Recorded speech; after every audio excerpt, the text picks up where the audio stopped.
Okay, we're still on slide right there. That's where we're supposed to be. Okay, so as you all know by now, my name is Hank Levine.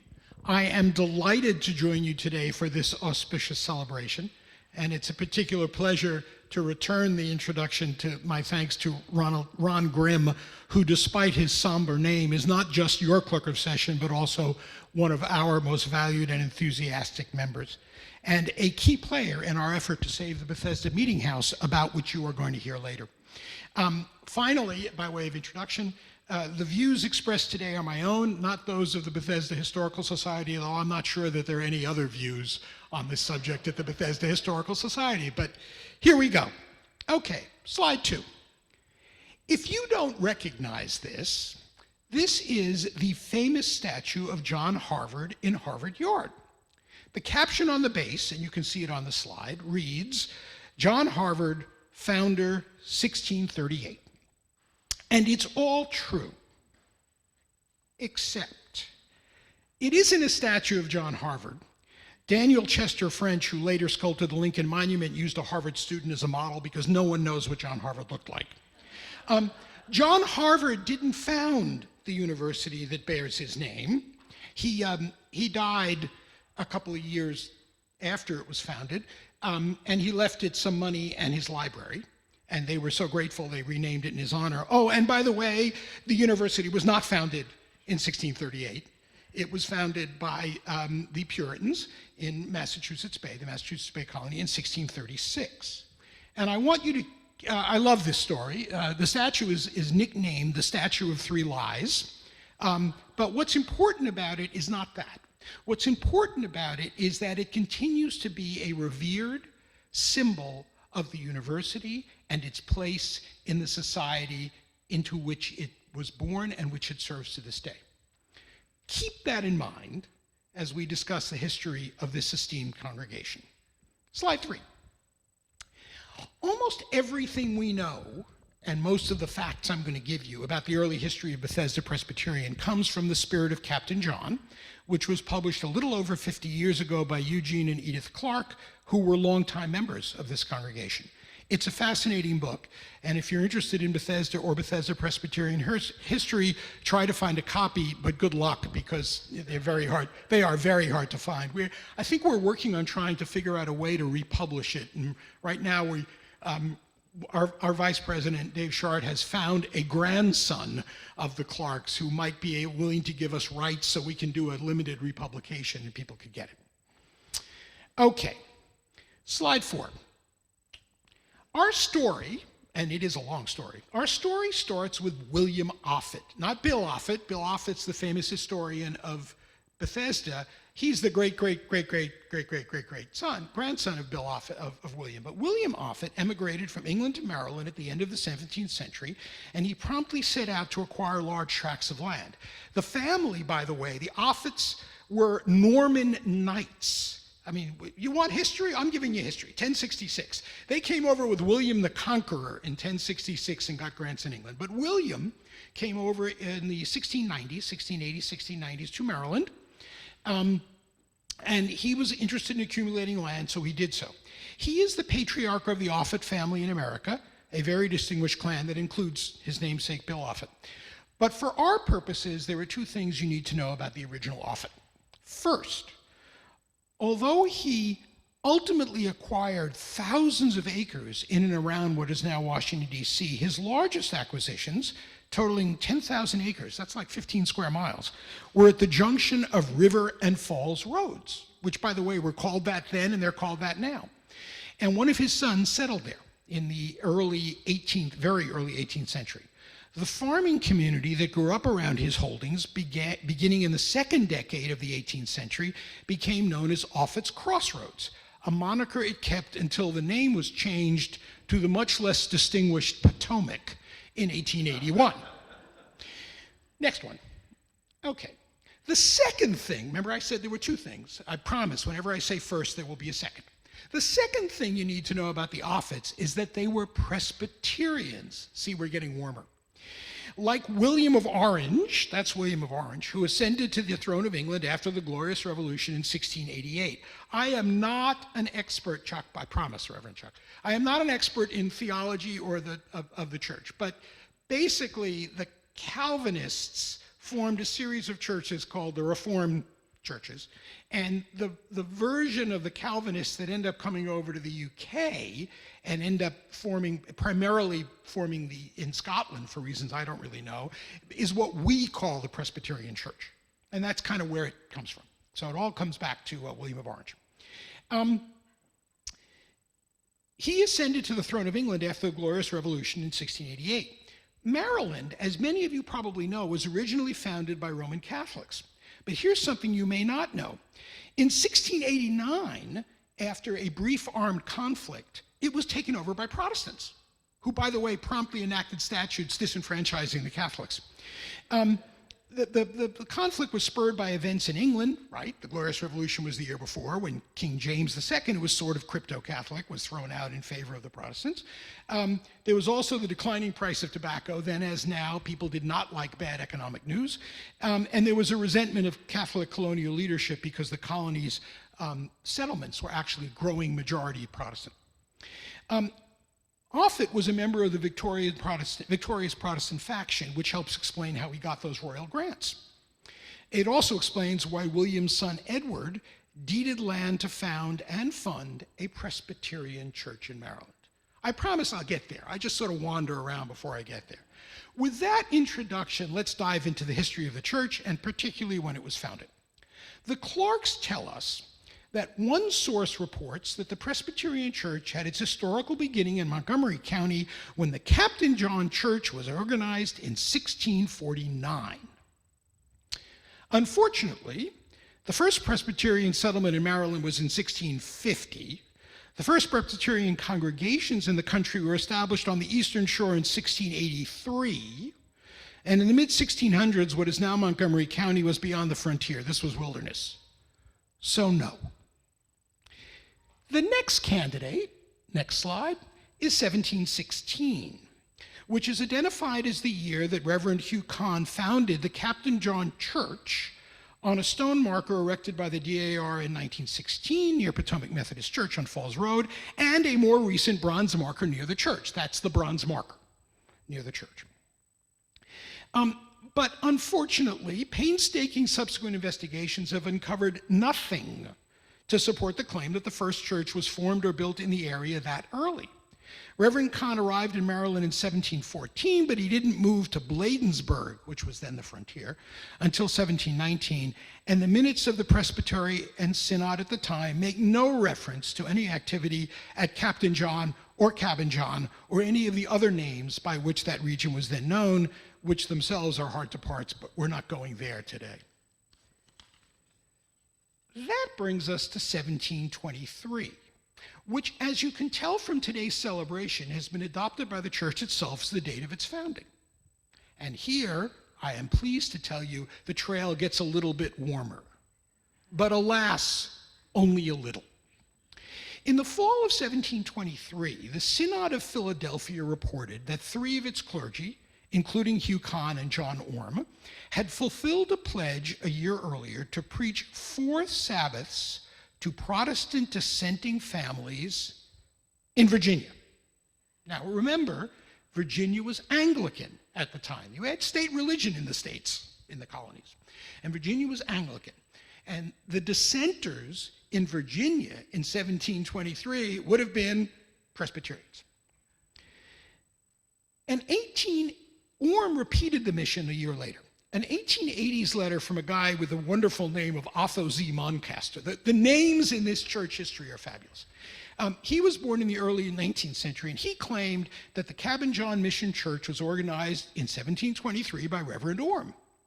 The Clarks concluded from this and other 19th century musings that, and I'm going to give you the quote, "It seems reasonable to suppose that one or more of the ministers completing the synod's assignment in Virginia may have responded to an appeal for prayer or preachment en route, and so might have confronted," I love that, confronted any Presbyterians in the Potomac area.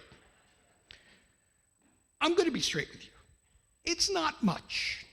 There's a lot of mays and mights, and the passage is followed by the observation that a visit is not the same as the founding of a congregation. So clearly the Clarks were trying to be nice, but at least it's something. And then we get to 1746, when speculation gives way to hard evidence. In November of 1746, the Prince George's Land Records, Montgomery County was then part of Prince George's County, they document that Edward Offutt and his wife, quote, granted for a place of Presbyterian worship an acre of land near the head of Cabin Branch. The deed of gift referred to the meeting house where it now stands, suggesting that a church already occupied the site. But that's 1746. You didn't think we were celebrating the 273rd anniversary, but maybe we are. From other records, we know that the land grant, and thus the meeting house, was almost surely the tract on Falls Road that is now occupied by Potomac Methodist Church. And that's the Potomac Methodist Church. And that's where you just saw the shield, and then there's a marker. And that's, by the way, I think where Reverend Kahn and his wife are buried. In other words, the date on the plaque I showed you, the previous slide, may be off, but it's only off a little bit, and the location is not off. That really is where the Cabin John Presbyterian Church was. Parenthetically, there are church records or books on church records that discuss the organization of the Cabin John Church in or around 1750. The records of the Presbytery of Donegal. One of the things about Presbyterian synods and presbyteries is that particularly in the 18th and 19th centuries, they change. They move around. They get reorganized. So one year we're Baltimore, and the next year we're Donegal, and then it just changes all the time. Anyway, the Presbytery of Donegal's records refer to Captain John as a preaching point in 1765, and thereafter they refer to the provision of supply pastors to the congregation. You may or may not know this, but when Presbyterians talk about supplies, they are not talking about wheat or corn or bread or tobacco. They are talking about pastors. When a congregation is first organized and it can't afford a full-time minister, the Presbytery of the Synod supplies a minister. So they were getting supply ministers out here on the fringes of civilization in the mid-18th century.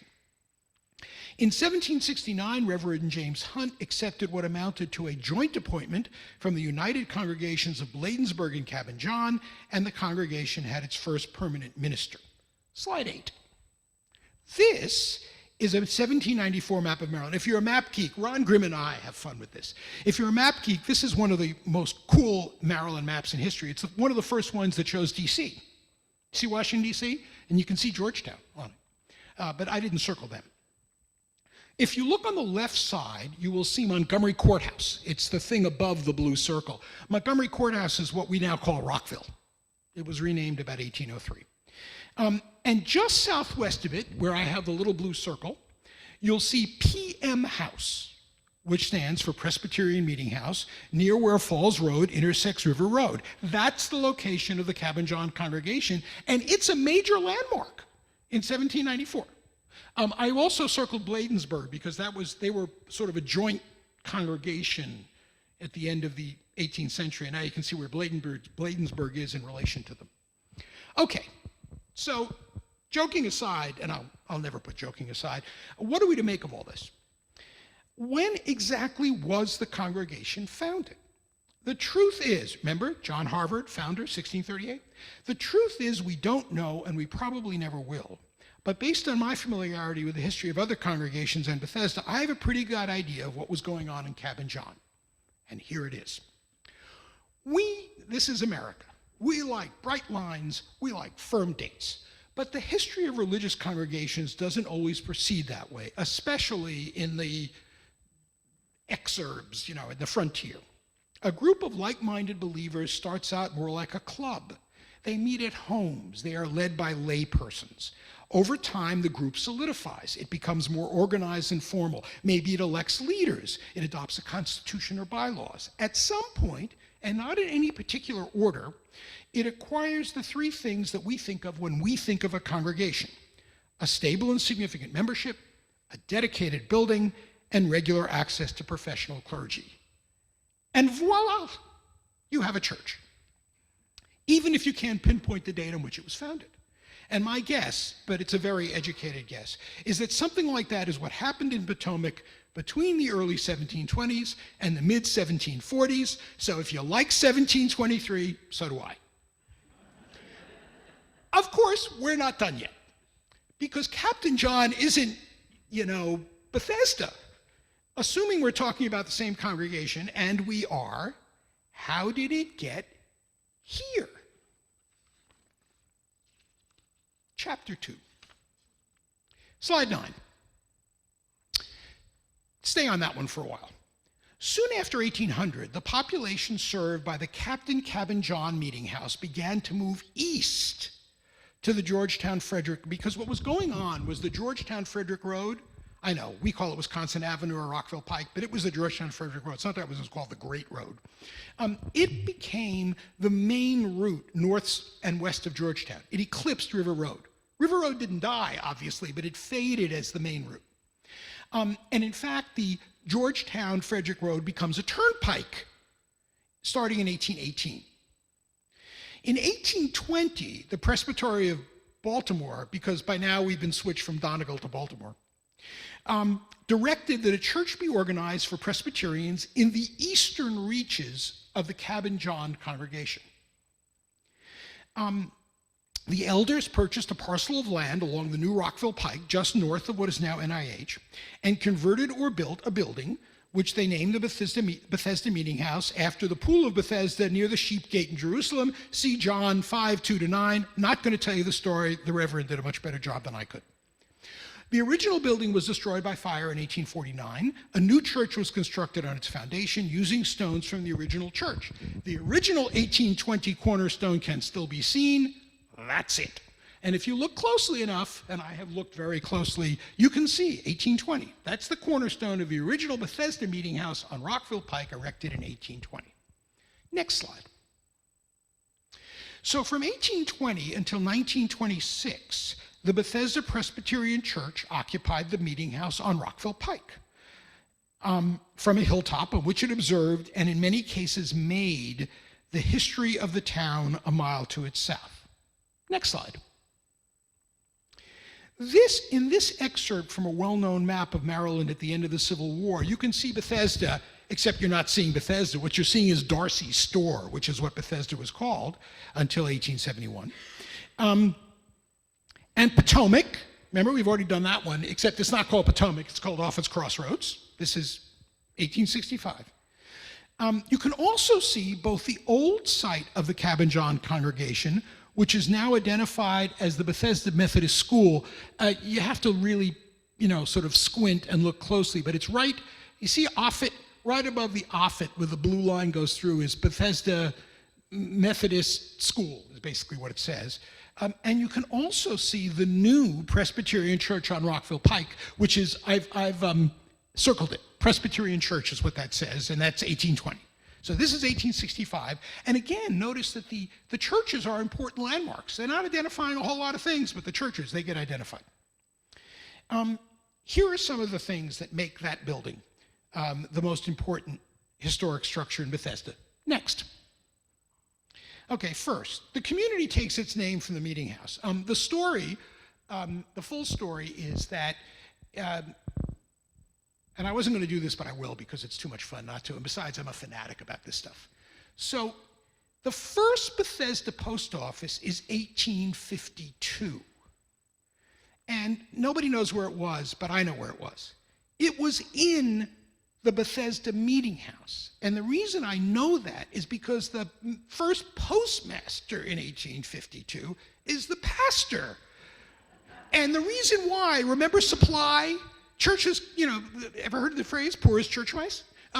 The congregation can afford to pay its pastor a living wage, and postmasters did okay. So the minister takes a side gig as the postmaster, and there's a lot of proof of that. Mostly is you name for the building where you are.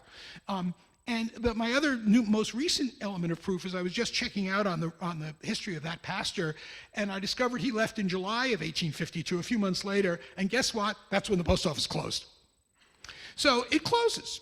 10 years later, the it's growing, it's the Civil War, and they start a post office, again, in Bethesda, and it's now in, quote, downtown. And believe me, there's not much there. There's the toll gate, there's a couple of general stores, but there is Darcy's store, and Darcy is appointed the postmaster, so Darcy's store becomes, just like when it was Bethesda Meeting House, it was called Bethesda. It's Darcy's store because it's Darcy, so it's called Darcy's store. And Darcy is the postmaster.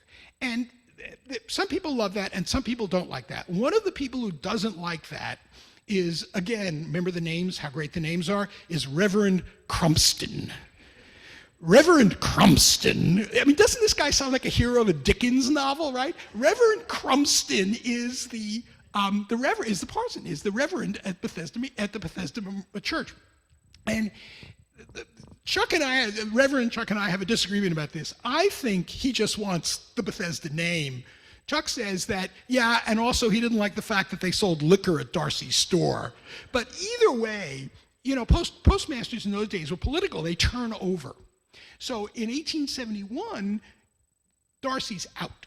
And a new guy named Frank, who operates, by the way, Frank's store, across the street, right where Tate is today, kind of, across the street from, or actually next door to Darcy's store, he becomes the postmaster. And Crumston, either as a political deal or just wearing him down, kind of lobbies him and says, you know, we have a much more euphonious historic name than Darcy's store and Frank. We were Bethesda, the church of grace, the pool of grace. Wouldn't you prefer that? And Frank says, yes, sir, I would, and applies. And on January 23rd, 1871, the name is switched back to Bethesda, and it's been Bethesda ever since.